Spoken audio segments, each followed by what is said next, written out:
Como eu dobrei os lucros da minha oficina e resolvi o meu problema de ansiedade. Nesse vídeo eu vou te mostrar como que eu consegui fazer isso e como que você também pode fazer isso. Mas antes de começar com o vídeo, primeira coisa que eu tenho que alinhar é o seguinte: se você tem aquela mentalidade, se você tem aquele pensamento que uma oficina não pode ajudar outra, que uma oficina não pode emprestar ferramenta para outra, que uma oficina não pode indicar clientes para as outras, por favor, sai desse vídeo agora, que esse vídeo aqui, infelizmente, não é para você. Afinal de contas, eu vou estar aqui abrindo meu coração e as técnicas que eu mesmo utilizo no meu negócio e que talvez faça sentido para você aplicar e também resolver alguns dos problemas que você tem, principalmente os problemas de ansiedade. Eu não sei se você tem ansiedade ou não dentro da oficina, quando você está gerenciando, quando você está liderando, mas eu já sofri muito desse problema. Principalmente quando a gente tinha um carro que não tinha um problema específico já diagnosticado e algum dos mecânicos era designado para fazer o orçamento nesse carro. E simplesmente me dava agonia, muitas das vezes, de ver aquele carro ali no elevador, tirando roda, desmontando alguma coisa na injeção eletrônica, tirando o bico, passando scanner e sem previsão nenhuma de receber dinheiro por aquele serviço. Isso simplesmente me dava agonia total. Então é com isso que eu consegui mexer. Eu consegui hoje diminuir essa ansiedade, basicamente exterminar com ela, e é o que eu quero trazer para você aqui nesse vídeo também. O principal problema que eu enfrentei é que eu nunca fui treinado, nunca aprendi a ser um empresário de verdade. A grande realidade é que eu abri minha empresa muito cedo. Eu tinha menos de 18 anos de idade quando eu comecei a empreender. E a grande realidade é que eu era um bom mecânico. E todo bom mecânico tem o sonho, muitas das vezes, de criar sua própria empresa, de ganhar seu próprio dinheiro, de atender seus próprios clientes. E é o que eu digo para todo mundo que quer iniciar a empresa, realmente dá certo, realmente é bom, e você começa, e você abre seu negócio, e você começa a ganhar mais dinheiro do que você ganhava quando você estava trabalhando em alguma empresa. Até aí tudo bem. Até que começa a aumentar o volume de serviço, até que as responsabilidades começam a ficar maior, e simplesmente para poder continuar entregando o fluxo de carro que tu tem, simplesmente tu tem que aumentar a tua carga horária de trabalho, porque você não pode ainda contratar outra pessoa para te auxiliar. Ou seja, isso infelizmente inviabilizaria a operação. Então você não tem dinheiro muitas das vezes para contratar outra pessoa para te ajudar e você acaba às vezes contratando um familiar, seu irmão, seu pai, seu filho, sua esposa, e assim começa um negócio familiar. E lá fui eu, abri a minha primeira oficina. E nessa primeira oficina eu aprendi muito e a aparência dela nem se compara com o que a gente tem hoje, nem se compara mesmo. E o negócio foi dando certo, foi encorpando, a gente foi conseguindo crescer. Inclusive, eu tenho uma história de família um pouquinho diferente, né? Geralmente, como é que funciona as famílias, as mecânicas de família? O pai tem um negócio, o vô tem um negócio que deixa pro pai, o filho começa a aprender, começa a tocar o negócio muitas vezes diverge a ideia com o pai, até aí tá tudo certo, né? Mas em algum momento eventual, ou esse filho cria um próprio negócio, ou ele acaba até tocando o negócio da família. E a minha história é um pouquinho diferente. Na minha primeira empresa, eu tive uma empresa e daí eu tive a oportunidade de ter um sócio. A gente acabou se mudando para um lugar muito maior, né? Infelizmente essa sociedade não deu certo. A gente acabou falindo por diversas razões que a gente não vai trazer aqui no vídeo agora, mas eu acabei retornando lá para aquela minha primeira oficininha pequenininha e com isso eu estava sozinho. Não tinha ninguém para me ajudar. E nessa época o meu pai também, ele estava meio de várzea, né? Tava ganhando dinheirinho dele lá, tava tranquilo. E o que ele pensou? Vou dar um apoio aqui pro meu filho. Vou dar uma ajuda aqui para esse moleque. E aí ele começou a trabalhar comigo lá. Então ele saiu da área da construção civil e foi para trabalhar na mecânica comigo, né? Então, ou seja, a nossa história de família é invertida. E aí ele começou a trabalhar comigo e eu comecei a ensinar tudo que eu sabia para ele e ele aprendeu mais rápido do que eu jamais poderia imaginar. E a gente foi tocando o negócio, foi crescendo, foi reformando, foi conseguindo contratar mais mecânico, depois conseguimos contratar alguém para o escritório também e reformamos mais a empresa, deixamos ela mais bonita, compramos mais ferramentas, investimos em energia solar, até que chegou o ponto que a gente estava indo bem. Realmente a gente estava indo bem E o que eu quis? Eu quis dar um passo a mais. Eu quis dar um passo a mais e eu quis vir exatamente para onde eu tô aqui agora. E o que aconteceu? Eu comecei a ir atrás do imóvel e eu vou achar, e é muito engraçado porque eu cheguei um dia no escritório e anotei: eu preciso de um prédio com essa característica, com esse tamanho, desse jeito, nessa área, e eu preciso pagar até tanto. E depois que eu escrevi isso no quadro, uma semana depois, apareceu o anúncio exatamente lá do jeito que eu estava procurando. Meu pai não quis vir comigo, né? Ele preferiu ficar lá. E aí eu acabei vindo aqui trilhar mais uma jornada solo, né? E aí a gente pegou todo o dinheiro que tinha e investiu na reforma. Porque esse foi sempre o meu estilo, sabe? Eu não sou muito conservador. Então, muitas das vezes eu acabo botando muita energia no negócio, eu acabo botando muita fé naquilo lá, fé que vai acontecer, ação, e a gente veio pra cá. 5 meses de empresa e a gente passou pela enchente aqui no Rio Grande do Sul, né? Com apenas 5 meses de empresa aberta, todo o nosso investimento colocado aqui nesse negócio, simplesmente de uma noite para um dia, a gente viu todo o nosso negócio sendo tomado pela água. E tendo que acessar esse nosso mesmo negócio de barco, para poder ver como é que estava, para poder, enfim, subir alguma coisa que pudesse subir, tirar alguma ferramenta que pudesse tirar. A gente conseguiu salvar algumas coisas que estavam aqui no segundo andar, mas infelizmente o que estava no primeiro andar, que é o solo, que é a oficina, muita coisa acabou estragando pela água ou até mesmo indo embora, porque algumas vezes passava um lanche aqui na frente, barco, e as ondas que geravam esses barcos acabaram batendo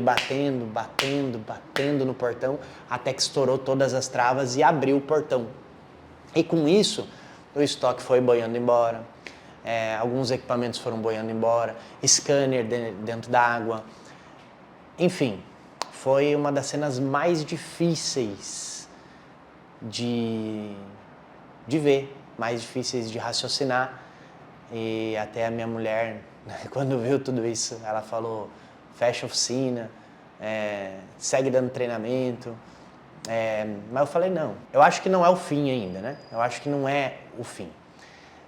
E a água passou, a água foi baixando, ficamos bastante tempo debaixo d'água aqui, em média de 30 a 40 dias debaixo d'água.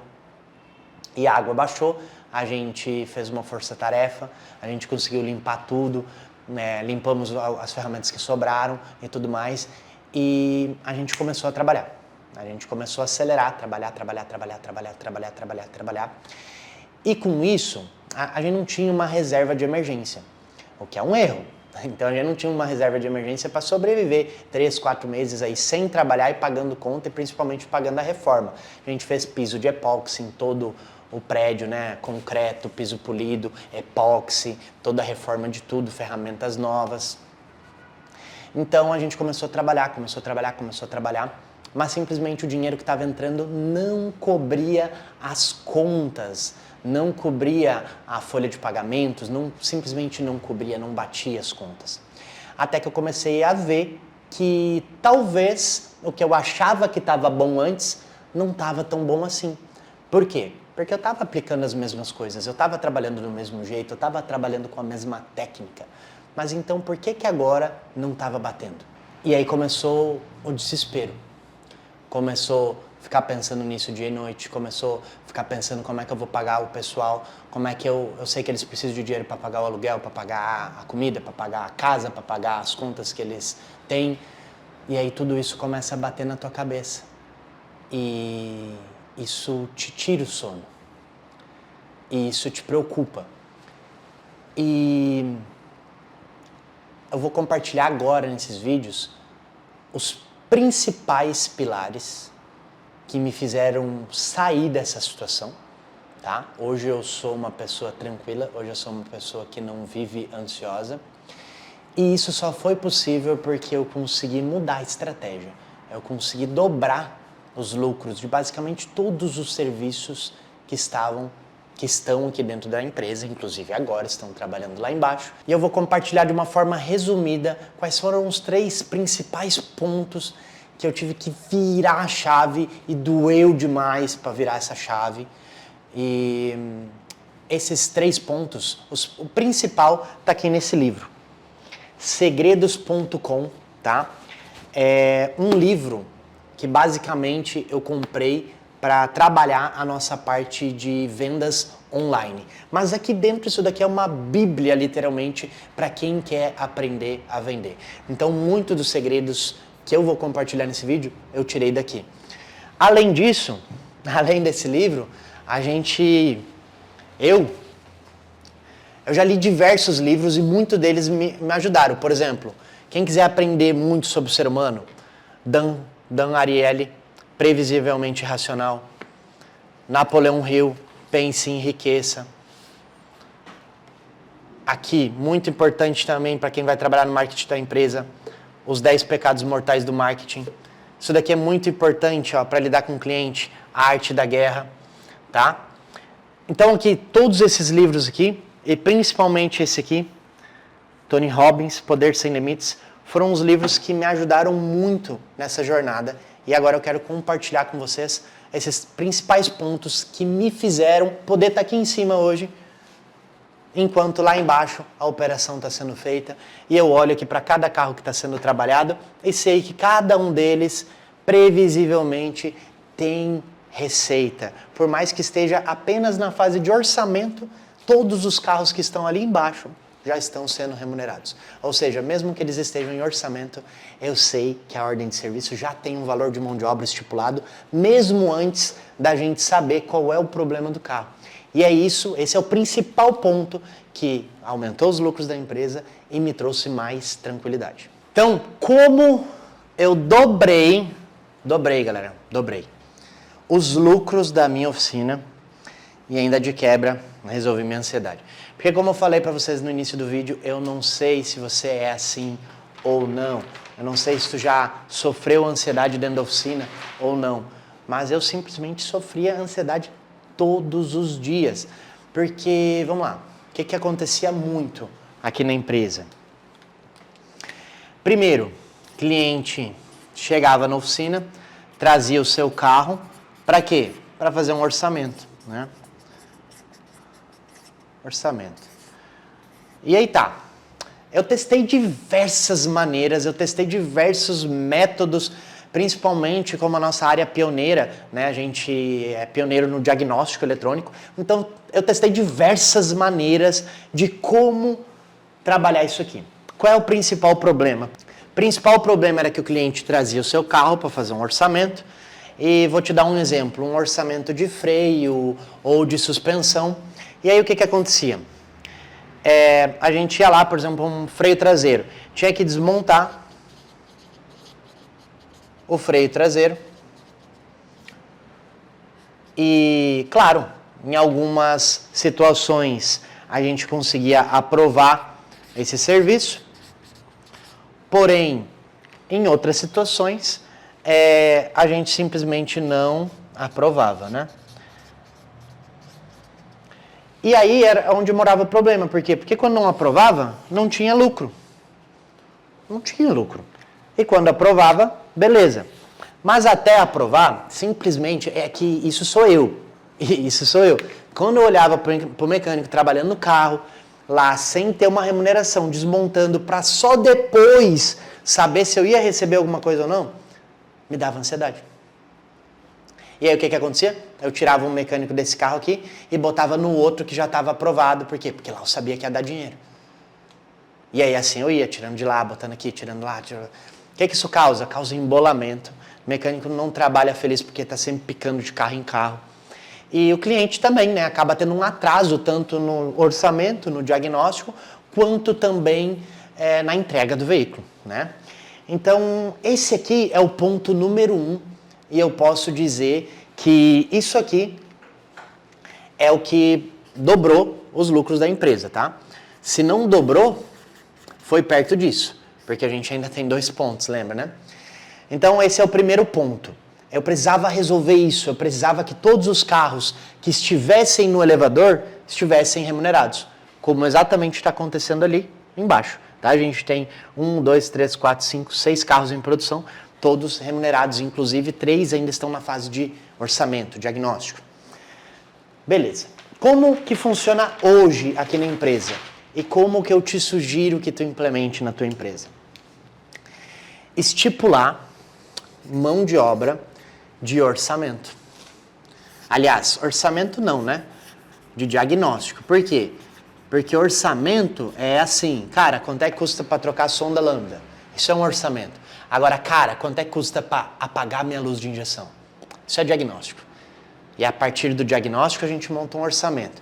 Então, hoje a gente tem uma mão de obra estipulada para o diagnóstico, e aí esse diagnóstico gera um orçamento. Então, olha que legal. Isso daqui é um funil de vendas. Lembra que eu falei? Livro de vendas. Isso daqui é um funil de vendas. E esse funil aqui, ele começa aqui em cima, geralmente, né? Com um marketing, tá? Porque lembra que essa empresa que a gente está falando, que é a minha nova empresa, ela é nova. Então, ela tinha 7 meses de mercado quando a gente começou a aplicar isso. Porque quando eu abri essa nova empresa, eu deixei a antiga empresa para o meu pai e a cartela de clientes ficou toda lá. Cartela de clientes de 8 anos de empresa, 7 anos de empresa, ficou lá. Então a gente... Calma aí, vamos consertar. Então essa carta de cliente ficou toda lá. 7 anos de cliente. Então aqui era uma empresa nova. Então a gente teve que trabalhar do marketing para trazer clientes ou leads no mundo da venda, a gente chama. Esses leads chegavam na empresa para fazer o quê? Um orçamento, né? Só que aqui na fase de orçamento, a gente transformou para diagnóstico. Ou seja, aqui entra o processo de todos aqueles livros que eu mostrei. Gerar valor para o cliente entender que é necessário fazer um diagnóstico. Aí desse diagnóstico, que já é remunerado, olha só como a minha ansiedade não está trabalhando aqui. Esse diagnóstico já é remunerado. Desse diagnóstico, a gente vai para um orçamento. Aí deste orçamento, a gente vai para uma venda. Depois a gente vai para execução, entrega e, por último, e não menos mesmo importante, pós-venda, tá? Pós-venda. Então esse é o nosso processo hoje aqui. Kevin, tu faz isso mesmo quando ele já é teu cliente? Deixa eu te perguntar uma coisa. Quando ele já é teu cliente, o teu mecânico lá desmontando alguma coisa no carro para fazer o orçamento, custa de graça? Quando ele já é teu cliente, o teu mecânico não cobra para trabalhar no carro do cliente? Se não cobrar, aí beleza, né? Não precisa cobrar do cliente também não. Faz um mix de filantropia. Galera, a empresa é feita para dar dinheiro. Tá? A gente tem que entregar resultado, ótimo, a gente tem que prestar um serviço de qualidade, ótimo, mas no final das contas, o que uma empresa é feita para dar dinheiro, para dar sossego, para dar tranquilidade para o dono e para os colaboradores. Kevin, todos os carros passam por esse processo? 70%, 80% dos carros, né? Aí vai dizer a estratégia comercial.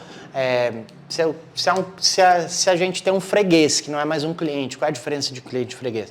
Freguês é aquele cara que está ali, traz o carro dele, traz o carro da mulher dele, traz o dele para fazer manutenção preventiva, etc, etc.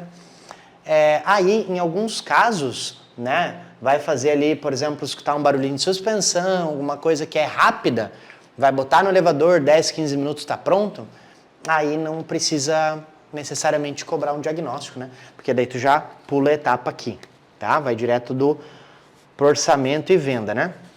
Agora, se é algo relativamente complexo, como tiver que pressurizar água, tiver que ver um vazamento de óleo, tiver que ver qualquer coisa que não seja relativamente simples, tem que passar por esse processo, tá? Senão, a hora do mecânico não está sendo remunerada. Então esse é o ponto número 1. Ponto número 1, tá? O segundo ponto, e esse, meu amigo, se você não botar esse ponto em prática, você não consegue nem botar o primeiro em prática, tá? Então, olha a escada. A gente tem aqui o primeiro ponto, que é o quê? Remunerar, né? Precificar tudo. Ou seja, precificar o trabalho corretamente. Esse é o primeiro ponto, né? O segundo ponto, e aqui vários desses livros aqui bateram muito nesse ponto, só que eu nunca tinha convertido isso para a oficina. Eu converti isso para a minha vida pessoal. Eu ensinei as minhas filhas a fazer isso. Eu ensinei muito a Ana, minha esposa, a fazer isso, porque ela sofre demais disso também. Eu ensinei ela e eu nunca apliquei no meu negócio. Dizer não. A habilidade de dizer não. A habilidade de dizer não. Caramba. A habilidade de dizer não. Se você não tiver a habilidade de dizer não, você não vai conseguir precificar o seu trabalho corretamente. Quem é que tem dificuldade? Você já teve dificuldade de dizer não? Sabe? Eu era aquele cara que vestia literalmente a capa do super-herói. Tinha um carro que passou por 5, 6, 7 oficinas. Fazia que nem o... Como é que é o nome do super-homem? Clark Kent. Que nem o Clark Kent, já saía aqui a roupa do super-homem. Eu resolvo, rapaz, deixa comigo. E, cara, resolvia. Só que assim, a habilidade de dizer não é muito importante em várias questões. Olha só. Quando eu era um mecânico, Quando eu expandi a empresa, quando eu contratei mecânicos, quando eu expandi a operação como um todo, a gente tem que sair literalmente do operacional e ir para a gestão, né? Eu sei que tu tá cansado de ouvir isso. Não pode ficar no operacional, tem que ir para a gestão, e é muito difícil. Dói demais sair do operacional e ir para a gestão. Só que por que dói? Porque a gente não tem a habilidade de dizer não. Kevin, nada a ver, eu falo não toda hora mesmo. Tá, vamos lá. Você diz não para os serviços que a sua equipe não consegue fazer? Por exemplo, tem um carro lá que você sabe que você consegue resolver, mas que talvez a sua equipe não consiga resolver. Você diz não para esse serviço? Se você não diz não, você não tem a habilidade de dizer não. E se você tem que sair da gestão para ir para o operacional, não importa o quanto tu precifique, jamais vai dar lucro. Tá entendendo como a habilidade de dizer não é super importante? Vamos resumir a habilidade de dizer não? É não pegar serviços que a sua equipe não consegue resolver, ou seja, que dependem muito de você. Porque depender de você é normal, né? Você é o gestor, você é o líder deles, é normal depender. Agora, se depende todo momento, todo passo, é porque está na hora de você dizer não para esse serviço. Então, dizer não é dizer não para os carros que você não tem capacidade técnica na sua equipe, é dizer não para os carros que você não tem equipamento na sua empresa, é dizer não para os carros que você não tem conhecimento sobre o carro, é dizer não. E isso é o gerenciamento do ego. Gerenciar o ego, tá? Eu era um cara com muito ego. Por quê? Porque eu dizia, eu resolvo tudo. A minha empresa resolve qualquer coisa. Não importa o que seja, a gente consegue resolver. E se eu não conseguir resolver, eu conheço alguém que resolve. Beleza, e quanto isso tá botando aqui, ó? Aqui no bolso, quanto que tá entrando de dinheiro? Tá entrando? Não tá. Então, quando eu aprendi a dizer não para os serviços que não me davam retorno, por quê? Porque dependia muito de mim, porque muitas vezes o cliente não dá valor. Quando eu aprendi a dizer não, eu perdi 30% dos serviços. Só que eu consegui preencher isso com os outros 70% só na precificação correta. Então é um cálculo simples. Quando você aprende a dizer não, vamos botar aqui, ó. Que aqui são seus clientes, tá? Eu vou botar até aqui um 60-40 para ficar mais forte. Aqui você tem 60% e que dá mais lucro, que é um serviço que a sua equipe consegue executar. E aqui tem um 40% que não necessariamente sua equipe consegue executar, que muitas das vezes no final do serviço tu te arrepende, ou que faz por bondade, ou que tem medo de dizer não, ou que muitas vezes quer ajudar o cliente e no final, ó, se lasca. Vamos lá. cortei esses 40%. Kevin, mas daí a minha oficina tá vazia e eu só peguei esse serviço porque senão os mecânicos vão ficar parados. Deixa eu te falar.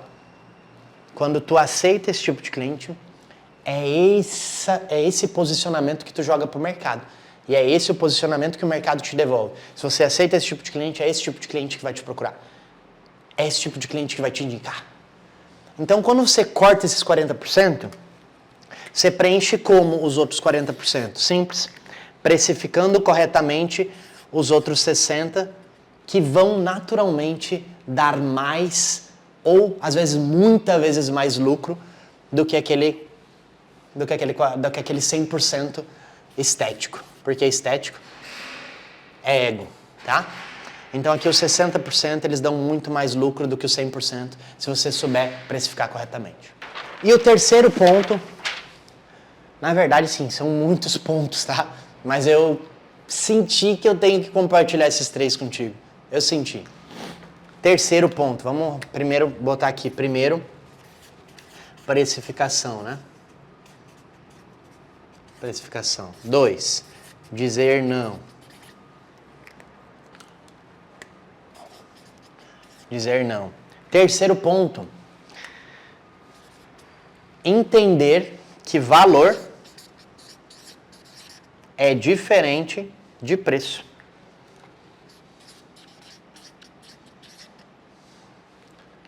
Simples. Entender que valor é diferente de preço. Quando tu vende, quando tu passa um orçamento, quando tu vende um diagnóstico, teu cliente está conseguindo entender? Teu cliente está dando valor para o teu serviço? Ou ele está simplesmente olhando o preço? É por isso que ainda esse final de semana eu dei um treinamento lá em Pato Branco de osciloscópio. Eu estava falando sobre venda, sobre diagnóstico, sobre tudo mais.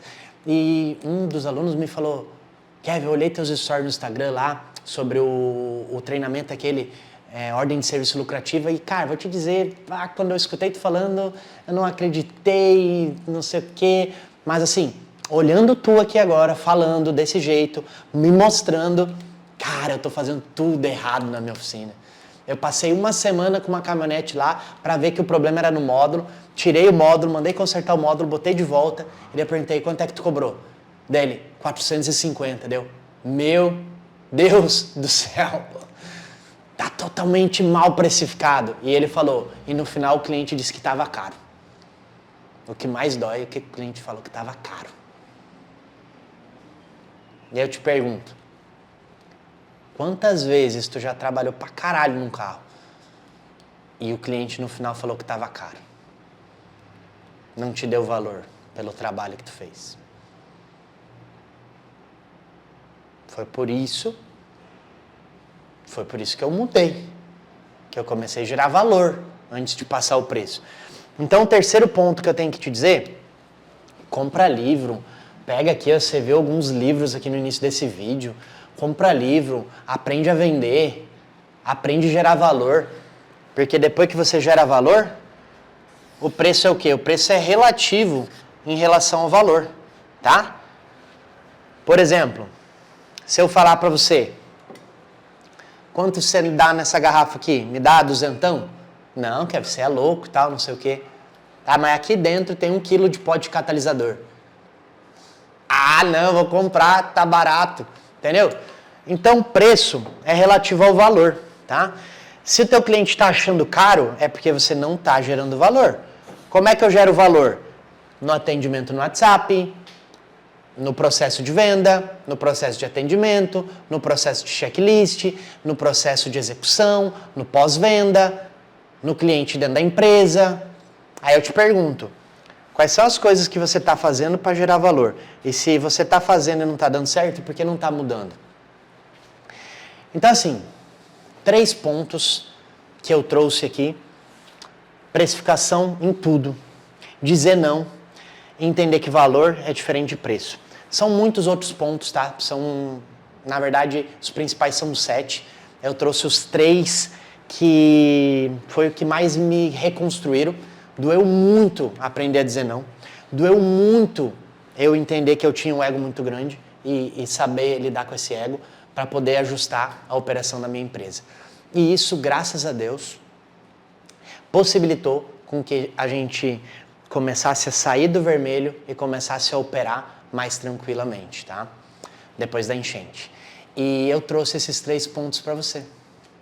Espero de coração, tá? Que esses 3 pontos gerem uma reflexão dentro da sua cabeça, que você queira buscar por tudo isso. E além disso, mais do que isso, eu trouxe junto com esses 3 pontos uma oportunidade. Se você já sofreu com algum desses itens, se você já perdeu o sono por algum desses itens, se algum cliente já disse para você alguma vez que tá caro, mesmo você trabalhando pra caramba no carro dele, eu criei um treinamento, mini treinamento, de 2 horas, 7 aulas, que se chama Ordem de Serviços Lucrativa. E nesse treinamento eu compartilho como fazer uma precificação correta do serviço e como aprender a gerar valor para o cliente, ter um valor percebido maior e entender que está barato. E se isso faz sentido para você, eu vou dar ele praticamente de graça para você. O link do treinamento vai estar aqui embaixo da descrição desse vídeo. Você vai clicar, você vai assistir, vai comprar, vai assistir ele hoje mesmo e amanhã, ou dependendo da hora que você está assistindo hoje mesmo, você já vai pagar o treinamento inúmeras vezes, aplicando 1, 2 técnicas que tem dentro desse treinamento. E como se não bastasse, você ainda tem 7 dias de garantia. Pode entrar no treinamento e se achar que não é o que eu estou te falando, se achar que não faz sentido para você, pede seu reembolso, preto no branco, não tem processo chato, não tem letrinha miúda, a responsabilidade está toda aqui nas minhas costas. E volto lá pro início do vídeo, né? Kevin, se é tão bom assim, por que tu tá compartilhando isso com a gente?